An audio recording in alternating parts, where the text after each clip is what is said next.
(1월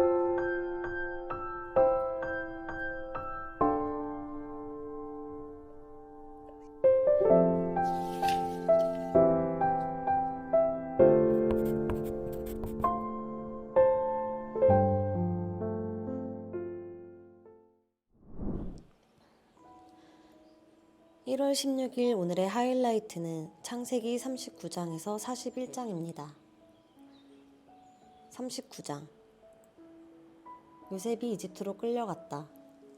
요셉을 이집트로 끌고 내려간 이스마엘 사람들은 바로의 신하인 경호대장 이집트 사람 보디발에게 요셉을 팔았다. 주님께서 요셉과 함께 계셔서 앞길이 잘 열리도록 그를 돌보셨다. 요셉은 그 주인 이집트 사람의 집에서 살게 되었다. 그 주인은 주님께서 요셉과 함께 계시며 요셉이 하는 일마다 잘 되도록 주님께서 돌보신다는 것을 알았다. 주인은 요셉이 눈에 들어서 그를 신복으로 삼고 집안일과 재산을 모두 요셉에게 맡겨 관리하게 하였다.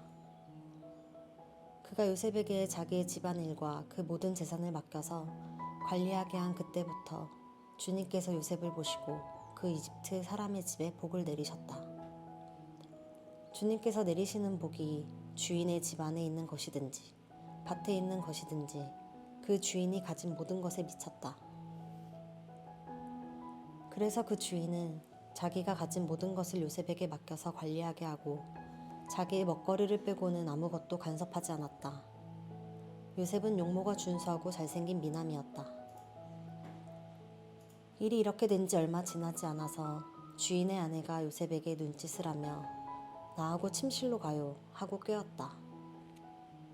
그러나 요셉은 거절하면서 주인의 아내에게 말하였다. 주인께서는 모든 것을 나에게 맡겨 관리하게 하시고는 집안일에는 아무 간섭도 하지 않으십니다. 주인께서는 가지신 모든 것을 나에게 맡기셨으므로 이 집안에서는 나의 위에는 아무도 없습니다. 나의 주인께서 나의 마음대로 하지 못하게 한 것은 한 가지뿐입니다. 그것은 마님입니다. 마님은 주인 어른의 부인이시기 때문입니다. 그런데 내가 어찌 이런 나쁜 일을 저질러서 하나님을 거역하는 죄를 지을 수 있겠습니까? 요셉이 이렇게 말하였는데도 주인의 아내는 날마다 끈질기게 요셉에게 요구해왔다. 요셉은 그 여인과 함께 침실로 가지도 않았을 뿐만 아니라 아예 그 여인과 함께 있지도 않았다.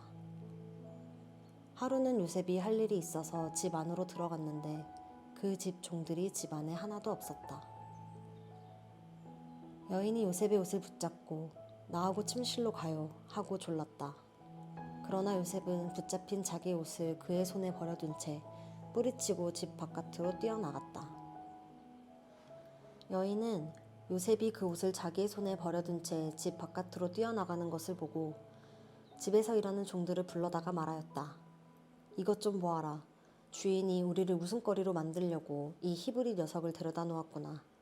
그가 나를 욕보이려고 달려들기에 내가 고함을 질렀더니 그는 내가 고함 지르는 소리를 듣고 제 옷을 여기에 내버리고 바깥으로 뛰어나갔다.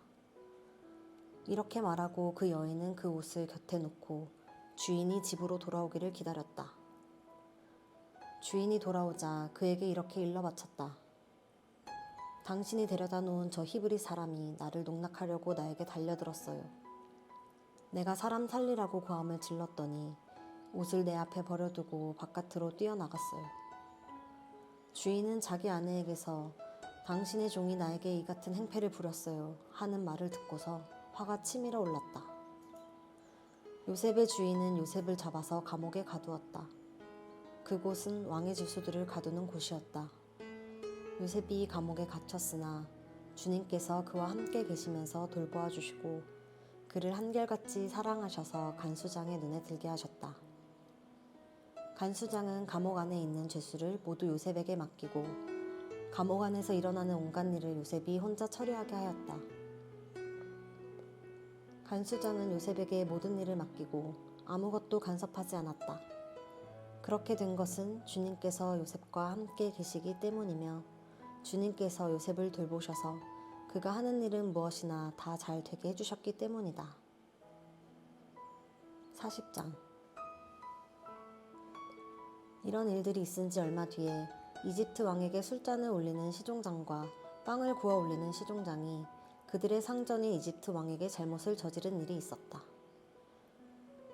바로가 그 두 시종장 곧 술잔을 올리는 시종장과 빵을 구워 올리는 시종장에게 노하여서 그들을 경호대장의 집 안에 있는 감옥에 가두었는데 그것은 요셉이 갇힌 감옥이었다. 경호대장이 요셉을 시켜서 그 시종장들의 시중을 들게 하였으므로 요셉이 그들을 받들었다. 그들이 갇힌 지 얼마 뒤에 감옥에 갇힌 두 사람, 곧 이집트 왕에게 술잔을 올리는 시종장과 빵을 구워 올리는 시종장이 같은 날 밤에 꿈을 꾸었는데 꿈의 내용이 저마다 달랐다. 다음날 아침에 요셉이 그들에게 갔는데 요셉은 그들에게 근심스러운 빛이 있음을 보았다. 그래서 요셉은 자기 주인의 집에 자기와 함께 갇혀있는 바로의 두 시종장에게 물었다. 오늘은 안색이 좋아 보이지 않습니다. 왜 그러십니까? 그들이 그에게 대답하였다. 우리가 꿈을 꾸었는데 해몽할 사람이 없어서 그러네. 요셉이 그들에게 말하였다. 해몽은 하나님이 하시는 것이 아닙니까? 나에게 말씀하여 보시기 바랍니다. 술잔을 올리는 시종장이 자기가 꾼 꿈 이야기를 요셉에게 하였다. 내가 꿈에 보니 나의 앞에 포도나무가 있고 그 나무에는 가지가 셋이 있는데 거기에서 싹이 나더니 곧 꽃이 피고 포도송이가 익었네. 바로의 잔이 나의 손에 들려 있기에 내가 포도를 따다가 바로의 잔에 그 즙을 짜서 그 잔을 바로의 손에 올렸지. 요셉이 그에게 말하였다. 해몽은 이러합니다. 가지셋은 사흘을 말합니다. 앞으로 사흘이 되면 바로께서 시종장을 불러내서 직책을 되돌려 주실 것입니다. 시종장께서는 전날 술잔을 받들어 올린 것처럼 바로의 손에 술잔을 올리게 될 것입니다. 시종장께서 잘 되시는 날에 나를 기억하여 주시고 나를 따로 생각해 주시기 바랍니다. 그리고 바로에게 나의 사정을 말씀드려서 나도 이 감옥에서 풀려나게 해주시기 바랍니다. 나는 히브리 사람이 사는 땅에서 강제로 끌려온 사람입니다. 그리고 여기에서도 내가 이런 구덩이 감옥에 들어올 만한 일은 하지 않았습니다.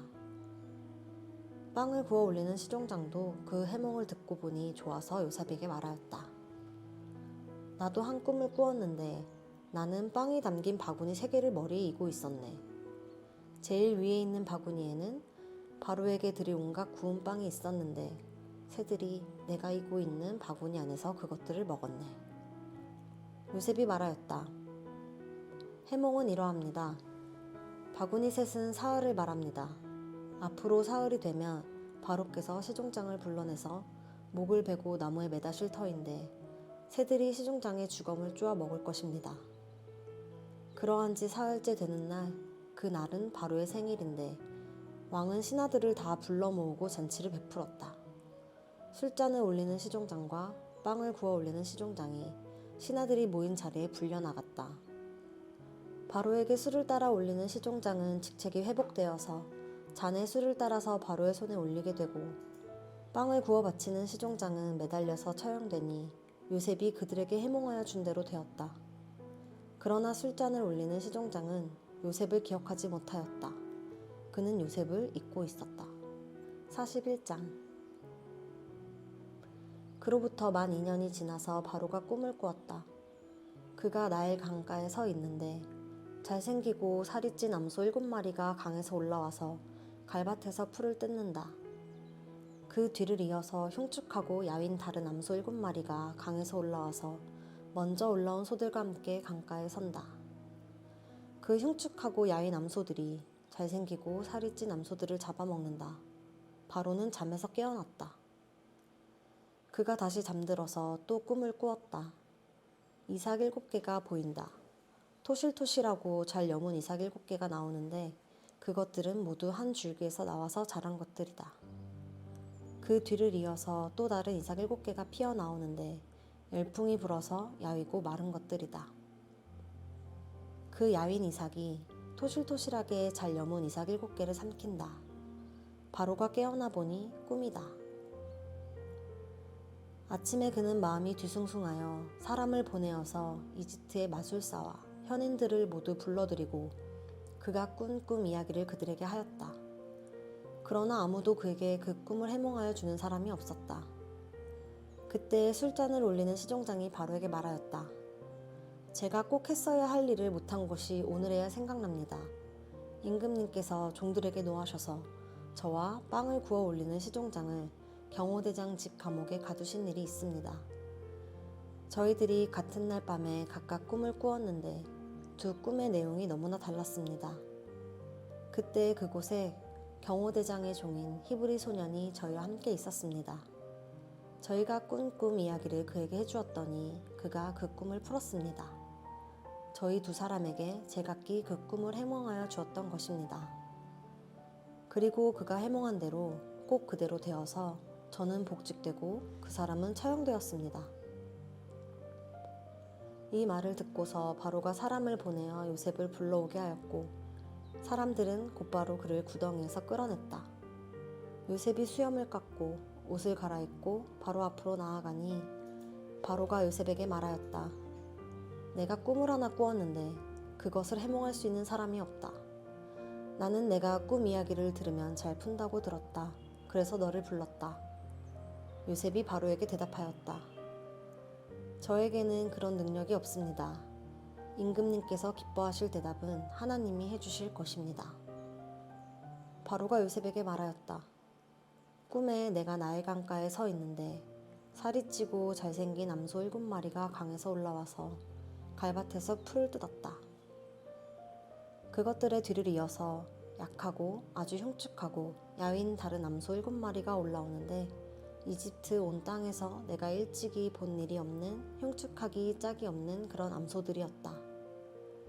그 야위고 흉측한 암소들은 먼저 올라온 기름진 암소 7마리를 잡아먹었다.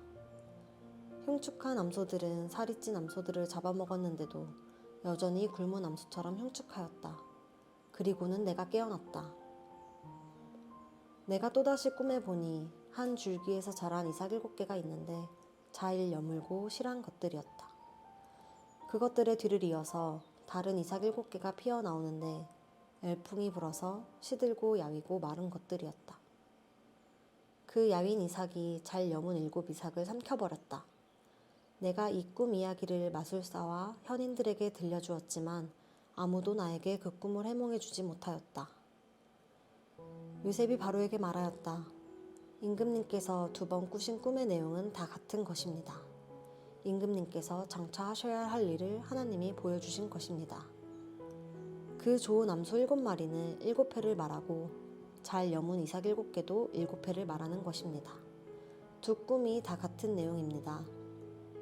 뒤따라 나온 야위고 흉측한 암소 7마리나 열풍에 말라버린 쓸모없는 이삭 7개도 역시 7회를 말합니다. 이것들은 흉년 7회를 말하는 것입니다. 이제 제가 임금님께 말씀드린 바와 같이 임금님께서 앞으로 하셔야 할 일을 하나님이 보여주신 것입니다. 앞으로 7회 동안에는 온 이집트 땅에 큰 풍년이 들 것입니다. 그런데 곧 이어서 7회 동안 흉년이 들 것입니다. 그렇게 되면 이집트 땅에 언제 풍년이 있었더냐는 듯이 지나간 일을 다 잊어버리게 될 것입니다. 그리고 기근이 이 땅을 황폐하게 할 것입니다. 풍년이 든 다음에 오는 흉년은 너무나도 심하여서 이집트 땅에서는 아무도 그 전에 풍년이 든 일을 기억하지 못할 것입니다. 임금님께서 같은 꿈을 2번이나 거듭 꾸신 것은 하나님이 이 일을 하시기로 이미 결정하시고 그 일을 꼭 그대로 하시겠다는 것을 말씀해 주시는 것입니다.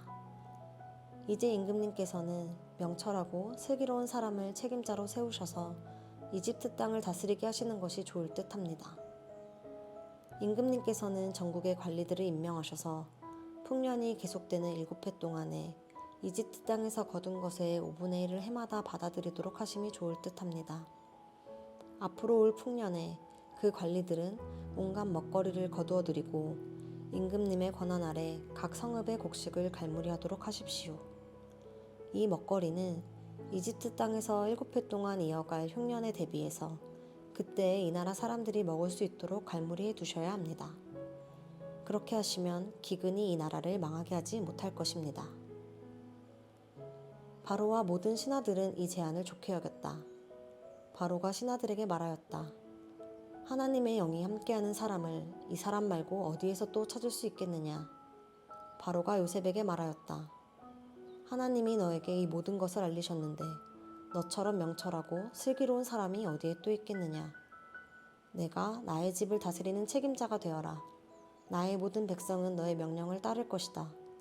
내가 너보다 높다는 것은 내가 이 자리에 앉아 있다는 것뿐이다. 바로가 또 요셉에게 말하였다. 내가 너를 온 이집트 땅의 총리로 세운다. 그렇게 말하면서 바로는 손가락에 끼고 있는 옥새 반지를 빼서 요셉의 손가락에 끼우고 고운 모시옷을 입히고 금목걸이를 목에다 걸어주었다. 그런 다음에 또 자기의 병거에 버금가는 병거에 요셉을 태우니 사람들이 물러나거라 하고 외쳤다. 이렇게 해서 바로는 요셉을 온 이집트 땅의 총리로 세웠다. 바로가 요셉에게 말하였다. 나는 바로다. 이집트 온 땅에서 총리의 허락이 없이는 어느 누구도 손 하나 발 하나도 움직이지 못한다. 바로는 요셉에게 사브나빠네아라는 이름을 지어주고 온의 제사장 보디베라의 딸 아스낫과 결혼을 시켰다.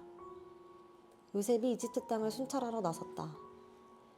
요셉이 이집트 왕 바로를 섬기기 시작할 때에 그의 나이는 30살이었다. 요셉은 바로 앞에서 물러나와서 이집트 온 땅을 두루 다니면서 살폈다. 풍년을 이룬 7해 동안에 땅에서 생산된 것은 대단히 많았다. 요셉은 이집트 땅에서 7해 동안 이어간 풍년으로 생산된 모든 먹거리를 거두어들여 여러 성읍에 저장해 두었다. 각 성읍 근처 밭에서 나는 곡식은 각각 그 성읍에 쌓아두었다. 요셉이 저장한 곡식의 양은 엄청나게 많아서 마치 바다의 모래와 같았다. 그 양이 셀 수 없을 만큼 많아져서 기록을 중단할 수밖에 없었다. 요셉과 온의 제사장 보디베라의 딸 아스낫 사이에서 두 아들이 태어난 것은 흉년이 들기 전이었다. 요셉은 하나님이 나의 온갖 고난과 아버지 집 생각을 다 잊어버리게 하셨다 하면서 맏아들의 이름을 므낫세라고 지었다. 둘째는 내가 고생하던 이 땅에서 하나님이 자손을 번성하게 해주셨다 하면서 그 이름을 에브라임이라고 지었다. 이집트 땅에서 7해 동안 이어가던 풍년이 지나니 요셉이 말한 대로 7해 동안의 흉년이 시작되었다.